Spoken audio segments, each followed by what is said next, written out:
The door creaked open. My wife's brothers stepped in without knocking, their steps heavy, as if they belonged. Her youngest, Kyle, swung my jacket over his shoulder, my own jacket, the one I wore every day. "Nice fit," he said, tossing me a look. I could barely breathe. One of them, Greg, I think, opened the closet, rifled through my clothes like they were nothing more than discarded paper. He pulled out a suit, a custom-made suit, my suit. He held it up, checking the fit in the mirror. "We're staying indefinitely," Kyle said, grinning. His voice was too calm, too familiar. I stood frozen, numb to the movements around me, as if my own body had turned into a stranger. My mind could hardly process what I was hearing. What was happening? My wife hadn't said a word. She stood by the door, arms folded, watching them. The silence between us was deafening. I trembled, not from fear, but from something far colder, something far more dangerous. I stared at her.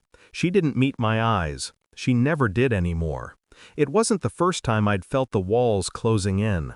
The strange behavior, the late nights, the work trips that turned into weekends, into weeks. The texts I never saw, the phone calls I couldn't answer. There was something wrong, something twisted. I couldn't ignore it anymore, but I had no proof, not yet. The small clues were like shards of glass embedded in my skin.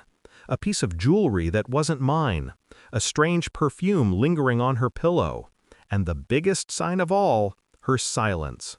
Her silence was the worst part.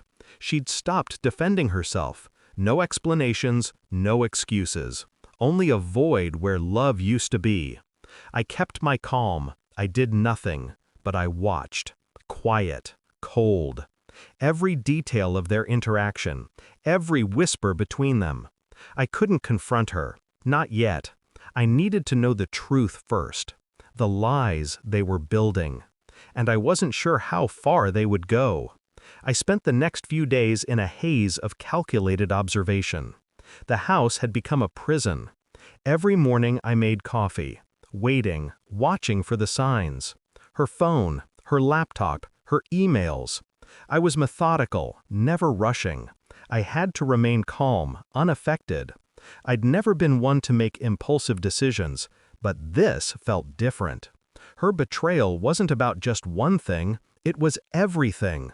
A life lived behind closed doors, a love that was now a distant echo. Then it came. A phone bill. The records clear as day, no ambiguity. The call to his number, the one that I had never heard before. The dates, the frequency.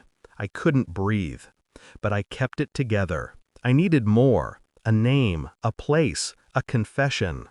And then it was there, a missed call from his number, and a text, one that made my blood run cold. "You told her what I said? You're mine. She's nothing. Nothing." The world around me seemed to freeze. I knew. I didn't need a confrontation. I had the truth. She came home that night, the same as every night. I was sitting in the living room, the same calm expression, the same stillness. She didn't see it at first, the envelope in my hand. She didn't see the words inside. "I know." I said it so quietly it might have been a whisper, but it was enough. Her eyes flashed, fear, guilt, but also something else. She had no more lies left to tell. The moment stretched on. Her breathing quickened, but she didn't speak. She couldn't.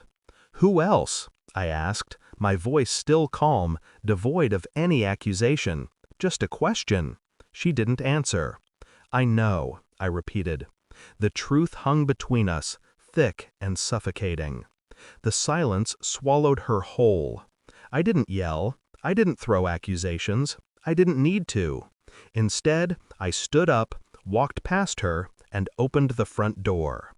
"Go ahead," I said. "Let 'em in. Your brothers are already here. I'm sure they're looking forward to your company." I didn't look back. I didn't need to. The neighbors heard the arguments. They heard her tear into me, pleading, crying, begging for forgiveness. I couldn't hear her anymore. I was done. Her betrayal, her lies, her silence, it didn't matter anymore. The truth had already done its work. It had broken her, but it had freed me. I left the house that night. I never went back. The world didn't change. Life didn't suddenly feel lighter. But I did. I wasn't angry. I wasn't sad. I was simply free. It wasn't revenge. It wasn't justice. It was simply me, reclaiming what I had lost. Control. I'd walked away, and in that silence, I found myself again. And for the first time in months, I slept without nightmares. I had nothing left to lose, and everything to gain.